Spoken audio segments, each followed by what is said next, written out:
It's time to prove these small tire haters wrong and go up this list. Street Outlaws is one of the most popular race-themed reality TV shows of this present age that boasts fierce competition between its racers.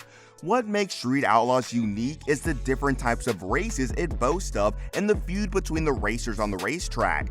There are lots of racers on Street Outlaws, and that birthed the List Challenge, where low-ranked racers can challenge top-ranked racers to a duel.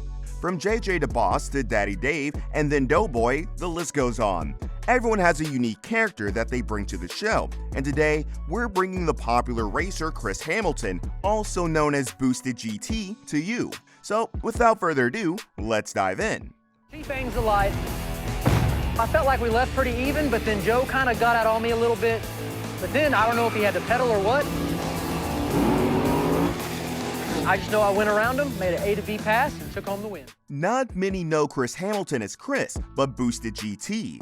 The TV personality and racer rose to stardom after he joined the Street Outlaws reality TV show. The show, which aired in 2014 on Discovery, has amassed lots of favorites and, in fact, with numerous spin-offs in different cities. Since featuring on the show, Chris has gone on to win several competitions and even became a race master at some point, which elevated his stature as one of the greatest to grace the street race track.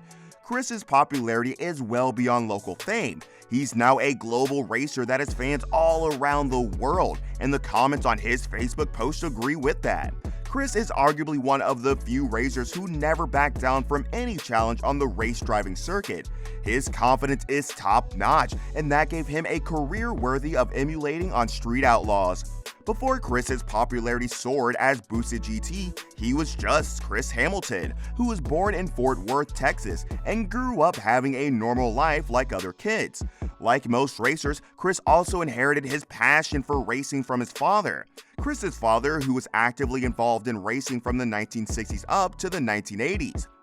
His father also participated in an underground race circuit around the Miller Brewery area with Chevrolet Chevelle, and Chris said in a recent interview that he listened obediently to his father's stories about racing during his childhood.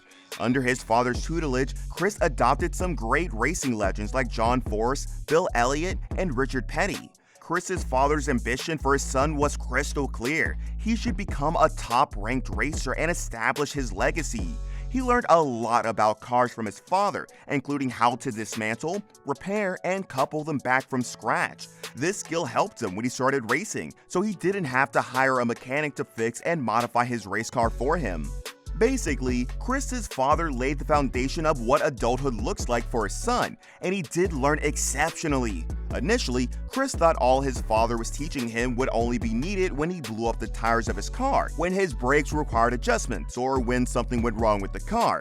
At that time, he was just grateful that he saved up money by not going to the auto shop to have his car fixed. Chris's first car as a racer was a 1987 Chevrolet S10 Blazer. To make his father proud, Chris took his Chevelle with a 400 horsepower for a spin with his friends in school, and when he met another who had a similar car, they started racing in the street, and that was what birthed his career for Chris.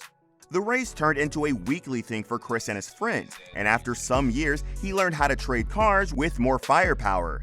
Chris later acquired a Mustang with 600 horsepower and upgraded to the Chevelle with 400 horsepower. His new Mustang was still used for races with his friends until he bought a yellow 1995 Ford Mustang, which he redesigned to become his turbo car with the sole purpose of joining the street racing circuit. In the 2000s, underground car shootouts were going on in Houston, Texas. People in Fort Worth, headed by Chris "Limpy" Collins, when Limpy returned to Dallas, he started the underground race circuit in the area and called it Cash Days. Chris hooked up with Collins, and with his new race beast, he started to compete. Since the Cash Days started, the Dallas-Fort Worth area became the main hub of streetcar racing in Texas, and Chris being one of the racers in the streetcar racing history before television people became interested in it. Since the Cash Days, only a few people knew about it because it's street racing, and it's illegal.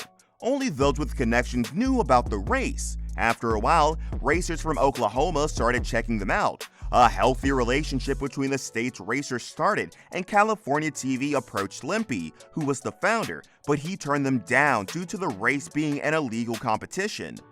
Chris, being a top racer, was later offered a new job, that of being the race master of the new franchise series called Street Outlaws Mega Cash Days. I'm raising the bar. This is Mega Cash Days.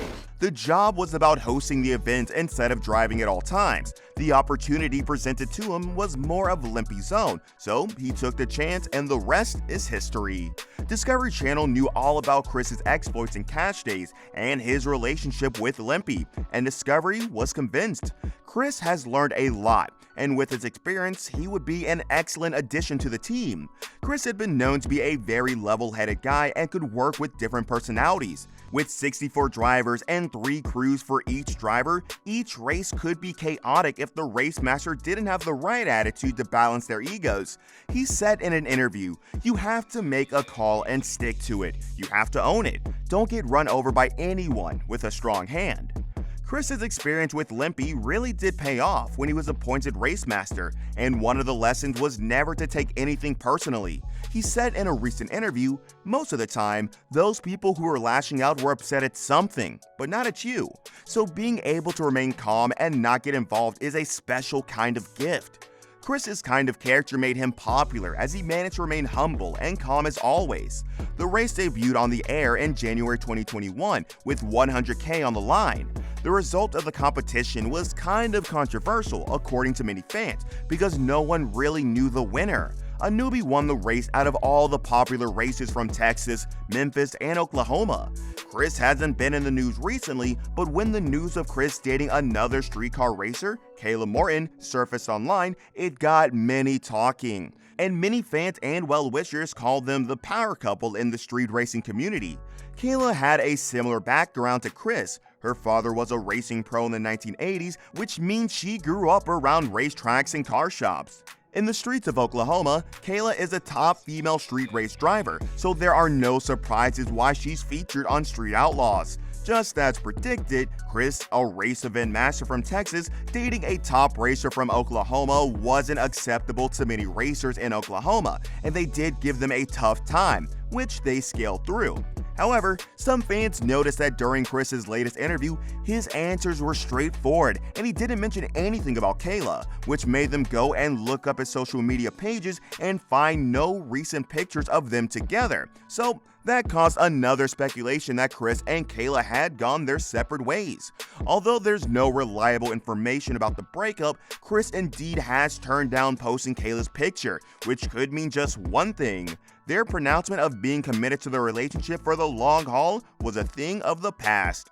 Chris being easygoing doesn't mean he has no controversial moments on the show. Chris once had a public fight with another racer, Chuck Sightseer, during an episode of the Street Outlaws No Prep Kings in Maryland. In the recorded video that surfaced online, Chris and Chuck had a verbal argument at the starting line, and it turned physical real quick when Chuck threw water into Chris's face. The argument turned into an exchange of punches, and the two racers had to be separated by other drivers around. After they were separated, Chris ended with a ripped shirt, which he later auctioned that same for $400 to brighten his mood. The money raised for the auction was also donated to charity, which made him cool down. What transpired between the two drivers is unknown, and what Chuck said to make Chris, who's known to be calm and furious, is what many fans want to know. Chris is also associated with the Street Outlaws franchise series, even though he hasn't been racing for some time now. He's majoring in anchoring races for Discovery Channel, and on his off days, he attends to his vlogging and YouTube channels. Chris is known by many to be diligent at what he estimated to be worth $2 million as of 2022, a clear indication that hard work pays. Many of us didn't get to see Chris race during his prime, even though he partook in some races. What do you say to a Chris versus Oklahoma top racer?